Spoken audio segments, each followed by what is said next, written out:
وہ پاکستان تحریک انصاف کے بانی جناب عمران خان کی صحت. بلا شبہ وہ لاکھوں کروڑوں لوگوں کے محبوب لیڈر ہیں اور یہ بات بالکل درست کہ کسی بھی طرح سے ان کی صحت کے حوالے سے کوئی بھی صرف نظر نہ کیا جا سکتا ہے، نہ کیا جانا چاہیے. یہ ان کا آئینی اور قانونی حق ہے کہ انہیں فیملی سے اور وہ جن لوگوں سے ملاقات کرنا چاہتے ہیں انہیں ملاقات کی اجازت بھی ملے، ان کی ملاقاتیں بھی ہوں، ان کے جو پرسنل جو ڈاکٹرز ہیں، فزیشنز ہیں، ان سے بھی ان کی ملاقات ہو، اور قوم کو بھی آگاہ کیا جائے لمحہ بلمحہ ان کی صحت کے حوالے سے. اور یہ اس لیے نہیں کہ کسی سے کوئی سیاسی مخالفت ہے یا کسی سے تھوڑا سا مجھے ذرا کہ کسی سے کوئی سیاسی لگاؤ ہے. ہر صورت میں سمجھتا ہوں کہ ہم سب کو زندگی میں ایک اصول قائم کر لینا چاہیے اور اس اصول کے مطابق سارے لوگوں کو، ساری سیاسی جماعتوں کو اور سارے پولیٹیکل لیڈرز کو پرکھنا چاہیے. تو میں بار بار ایک بات کہتا ہوں کہ جیسے آج عمران خان صاحب سیاسی انتقام کا نشانہ بن رہے ہیں، یہ بھی ناانصافی ہے، یہ بھی غلط ہے. آج سے پہلے اگر نواز شریف صاحب یا بے نظیر بھٹو صاحبہ سیاسی انتقام کا نشانہ بن رہی تھیں، یہ بھی ناانصافی تھی، یہ بھی غلط تھا. اور آئندہ کے لیے ہمیں اس سلسلے کو انشاءاللہ العزیز روکنا ہوگا. 8 فروری کے حوالے سے پاکستان تحریک انصاف کی اپنے مینڈیٹ کے چوری ہونے کے حوالے سے جو احتجاج کی کال ہے، جو ہڑتال کی کال ہے، ظاہر ہے ہم بطور عوام راج تحریک پہیا جام کی یا شٹر ڈاؤن ہڑتال کی حمایت تو نہیں کرتے، نہ کر سکتے ہیں اور انشاءاللہ نہ آئندہ کریں گے. لیکن ہم پاکستان تحریک انصاف، عمران خان صاحب، ان کے فالوورز کے ہم آواز ضرور ہیں 8 فروری کے ان کے احتجاج کے حوالے سے، اس لیے کہ ان کا مینڈیٹ 2024 میں چوری ہوا. یہ ظاہر پہلی بار نہیں ہوا، 2018 میں بھی اس سے پہلے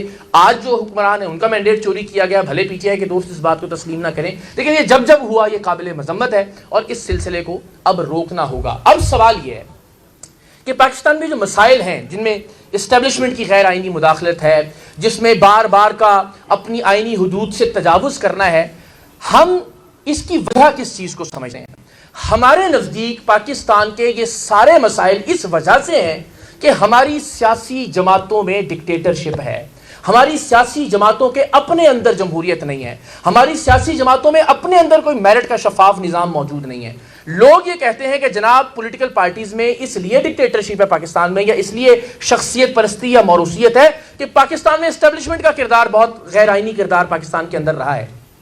تو ہم یہ کہتے ہیں کہ اس وجہ سے کہ نظام خراب تھا یا اسٹیبلشمنٹ کا برا کردار تھا، اس وجہ سے سیاسی ڈکٹیٹرشپ رہی. جی نہیں، چونکہ سیاسی جماعتوں میں ڈکٹیٹرشپ تھی اس لیے اسٹیبلشمنٹ کو بار بار موقع ملتا رہا کہ وہ غیر آئینی طور پر مداخلت کرتی رہی. اس لیے کہ ہر بار انہی سیاسی ڈکٹیٹروں میں سے کوئی ایک ڈکٹیٹر جو ہے وہ گیٹ نمبر 4 کے باہر ہاتھ باندھ کے کھڑا ہو جاتا ہے کہ جناب اس والے آپ کی خدمت کرنے کے لیے. تو جب آپ سیاسی جماعت کو ایک آدمی کی ملکیت میں دے دیں گے، جب آپ سیاسی جماعت کو ایک خاندان کی ملکیت بنا دیں گے، تب یہ خاندان اور شخصیات اپنے فائدے کے لیے، اپنی کرسی کے لیے، اپنے اقتدار کے لیے اسٹیبلشمنٹ اور جرنیلوں کی جھولی میں جا کر بیٹھتے رہیں گے، ان کے تلوے چاٹتے رہیں گے، اور جب اقتدار سے نکالے جائیں گے تب وقتی طور پر جعلی انقلابی بن جائیں گے، جیسا پاکستان کی تاریخ میں آج تک رہا. ہم نے اس سے پہلے بھی ببانگ دھول یہ بات کی کہ کیا کسی ایک پولیٹیکل ڈکٹیٹر کے ڈٹ جانے سے، جو ہم کہتے ہیں جی فلانا ڈٹ گیا، فلاں جناب اپنا کھڑا ہو گیا، فلاں جھکا نہیں، اس کے ڈٹ جانے سے پاکستان میں جمہوریت کا کوئی فائدہ آج تک ہوا؟ ہم نے بھٹو صاحب کے زمانے میں بھی یہی نعرے سنے کہ جناب بھٹو صاحب ڈٹ گئے. وہ تو اتنا ڈٹ گئے کہ اپنی جان قربان کر دی. لیکن آج 50 سال بعد کیا اس ملک کے غریب آدمی کا یا عام آدمی کا کوئی بھلا ہوتا دکھائی دے رہا ہے آپ؟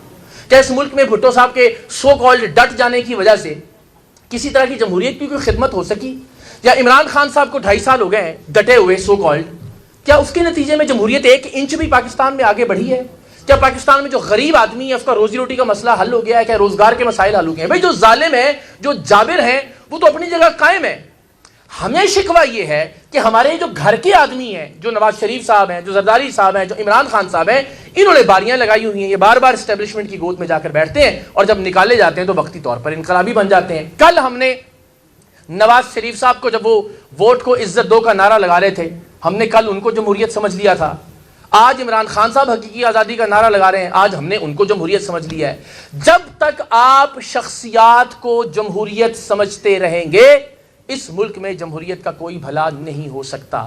پاکستان میں آپ کو ایک ایسی سیاسی جماعت کی ضرورت ہے جس سیاسی جماعت کے اپنے اندر جمہوریت ہو، ایک ایسی سیاسی جماعت جس کے اندر میرٹ کا ایک نظام ہو، ایک ایسی سیاسی جماعت کے جس میں کوئی بھی فیصلہ فرد واحد نہ کر سکے، یا ایک فیملی یا خاندان اکیلے فیصلے نہ کرے، لوگ مشاورت سے فیصلے کریں، ایک ایسی سیاسی جماعت کی جو کسی فرد یا خاندان کی نہیں، عام لوگوں کی ملکیت ہو۔ اور یہ کوئی نیا نظریہ یا نیا فلسفہ نہیں ہے، ساری دنیا میں سیاسی جماعتیں کسی ایک آدمی یا خاندان کی دکان یا کاروبار نہیں ہوتی، ایک ایسا ادارہ ہوتی ہیں جو عوام کی اور قوم کی ملکیت ہوتا ہے۔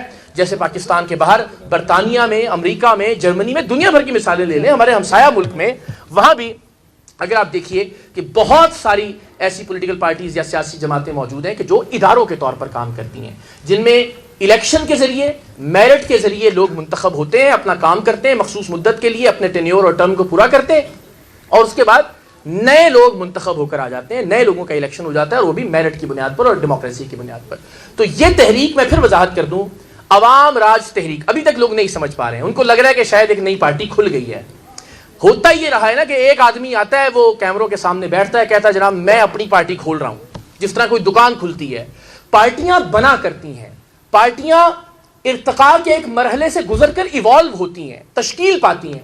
تو ہم پاکستان میں اس فکری، نظریاتی اساس اور جمہوریت اور نظریے کی بات کر رہے ہیں کہ جس کے نتیجے میں انشاءاللہ پاکستان میں ایک سیاسی جماعت معرض وجود میں آئے گی۔ یہ ایک فکری، شعوری اور نظریاتی تحریک ہے، اور اسے پاکستان سے آج کی تاریخ سے پہلے بھی بہت سارے صحافی، بہت سارے جرنلسٹ، بہت سارے لکھاری، بہت سارے ایسے لوگ کہ جو معاشرے میں کچھ تبدیلی لانا چاہتے تھے، اس طرح کی فکری تحریکیں چلاتے رہے ہیں۔ میں صرف جو ہمارے جرنلسٹ دوست ہیں ان کے ریفرنس کے لیے عرض کر دوں، لوگوں کو لگتا ہے کہ یار صحافی ہوں، سیاستدان بن گیا ہے، ہرگز نہیں۔ نہ میں سیاست میں آیا ہوں، نہ میں کبھی سیاست میں آؤں گا۔ میں نے 2018-19 میں بھی یہ بات کی تھی، میں آج بھی علل اعلان اتنے کیمروں کے سامنے یہ گزارش کر رہا ہوں کہ میں وہی کام کر رہا ہوں جو ہم سب کو کرنا چاہیے، جو مولانا ظفر علی خان نے بطور صحافی ہوتے ہوئے کیا تھا، جو سر سید احمد خان نے بطور جرنلسٹ ہوتے ہوئے کیا تھا۔ پوری علی گڑھ موومنٹ کھڑی کر دی تھی ایک تحریک، فکری اور نظریاتی اعتبار سے۔ تو ہم فکری اور شعوری طور پر پاکستان کے ایک عام آدمی کو یہ بتانا چاہتے ہیں کہ اس ملک میں اقتدار پر صرف امیر زادوں کا حق نہیں ہے، صرف یہ وڈیرے، صرف یہ جاگیردار، صرف یہ سرمایہ دار اور صنعت کار، انہوں نے باریاں نہیں لگانی بار بار۔ 78 سال میں پہلے بھی یہ عرض کر چکا، ایک مڈل کلاس وزیر اعظم نہیں منتخب ہوا اس ملک میں۔